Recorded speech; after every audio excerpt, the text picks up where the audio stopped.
बाबा, आज मैं हाथ जोड़कर नहीं, टूटा हुआ दिल लेकर आया हूं। मैंने गलतियां भी की, नादानियां भी, कभी गुस्सा, कभी अभिमान, कभी दुखों के सामने हार कर आपसे ही शिकायतें भी कर दी। मुझे लगा आप दूर हो गए, पर सच्चाई ये है, दूर तो मैं ही चला गया था।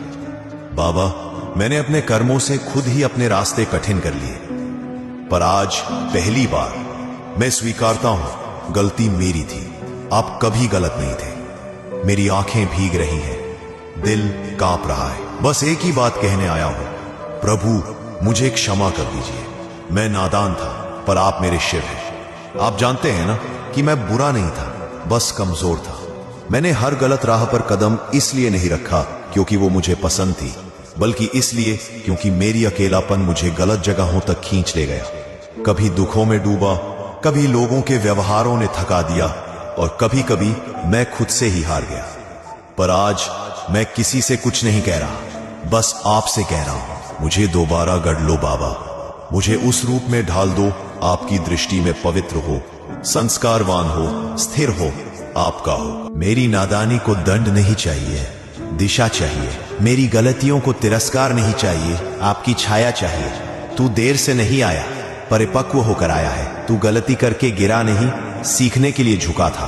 तेरी आंखों से गिरा हर आंसू तेरे भीतर के अंधकार को धो रहा है। मैंने तुझे छोड़ा नहीं था, बस देखने दिया कि तेरा मन तेरे विरुद्ध कब खड़ा हो जाता है। अब लौट आया है ना, आ जा मेरी शरण में, मेरे ही बनकर, उस पवित्रता में जिसे दुनिया नहीं समझती पर मैं समझता हूं। तेरा प्रायश्चित स्वीकार है, तेरी आत्मा मेरे चरणों में सुरक्षित है, और तेरा भविष्य अब मेरे हाथों में है। कभी सोचा है, जिस इंसान के कंधे पर पूरी दुनिया रोकर हल्की हो जाती है, उसी इंसान की आवाज जब हल्की सी कांपती है तो लोग उसे कमजोर कह देते हैं। दुनिया को तेरी मजबूती चाहिए, तेरी थकान नहीं। दुनिया तेरे धैर्य पर ताली बजाती है, तेरे आंसुओं का मतलब नहीं समझती। और तू हर बार चुप रहकर खुद को ही निगल जाता है। पर प्रभु कहते हैं, वह कमजोर नहीं होता जो टूटकर भी खड़ा रहता है। कमजोर तो वो होते हैं जो किसी और का दर्द भी नहीं सुन पाते। सच तो ये है, तूने अपनी आत्मा को इतना विशाल बना लिया है कि लोग उसे आदत समझ बैठे।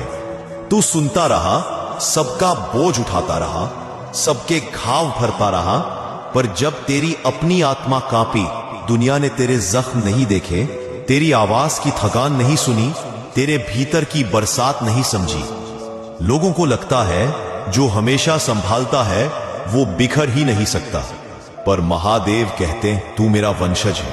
तेरे भीतर पर्वत की तरह शांति है और महासागर की तरह गहराई। तेरे टूटने का मतलब तेरी हार नहीं, तेरी अगली उड़ान से पहले की तैयारी है। याद रख, तेरा दर्द छुपा हुआ है पर तेरी शक्ति नहीं। तेरा मौन भारी है पर तेरी आत्मा अडिग है। जो लोग तेरे आंसू को कमजोरी समझते हैं, उन्हें क्या ही पता कि तेरा रोना भी उतना ही पवित्र है जितनी तेरी भक्ति। महादेव कहते हैं, तू बोल, मेरे सामने बोल। दुनिया चाहे कुछ भी सोचे, पर मैं तेरी हर धड़कन जानता हूं। तू टूटा नहीं है, तू बस गहरा है, और गहरे इंसान को समझने की क्षमता हर किसी में नहीं होती। आज का मनुष्य अपने भीतर ऐसा गहरा दर्द पाल लेता है जिसका बोझ उसके शब्द भी नहीं उठा पाते। वह बोल नहीं पाता, किसी से कह नहीं पाता, और जब अकेला होता है तो सोचता है कि शायद नशा ही उसके दुख को थोड़ी देर के लिए चुप कर देगा। यही से उसकी गिरावट शुरू होती है। पहले मित्रों की संगत में बस जरा सा, फिर धीरे धीरे वही जरा सा उसकी जिंदगी की पकड़ बन जाता है, और वह खुद अपनी पकड़ खो देता है। एक समय आता है जब मनुष्य पीछे मुड़ने का रास्ता भी गवा देता है। अंदर का दुख और नशा एक दूसरे को खाकर बढ़ते जाते हैं, और वह कहने लगता है, कोई मेरा दर्द नहीं समझता। महादेव भी नशा करते थे, मैं अलग नहीं हूं। पर यही उसकी सबसे बड़ी भूल है। महादेव ने भांग इसलिए स्वीकार की क्योंकि वे विश्व का विष अपने भीतर रोककर भी शांत बने रहे।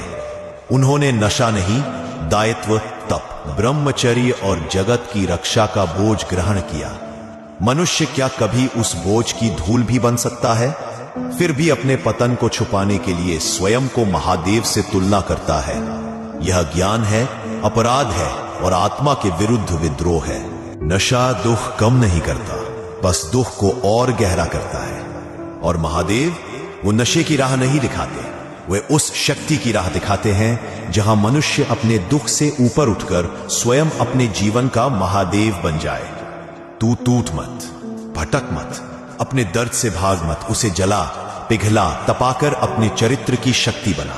महादेव ने सिखाया है, कमजोरी से भागने वाला दुख में डूबता है और दुख को साधने वाला देवत्व के द्वार पर खड़ा होता है।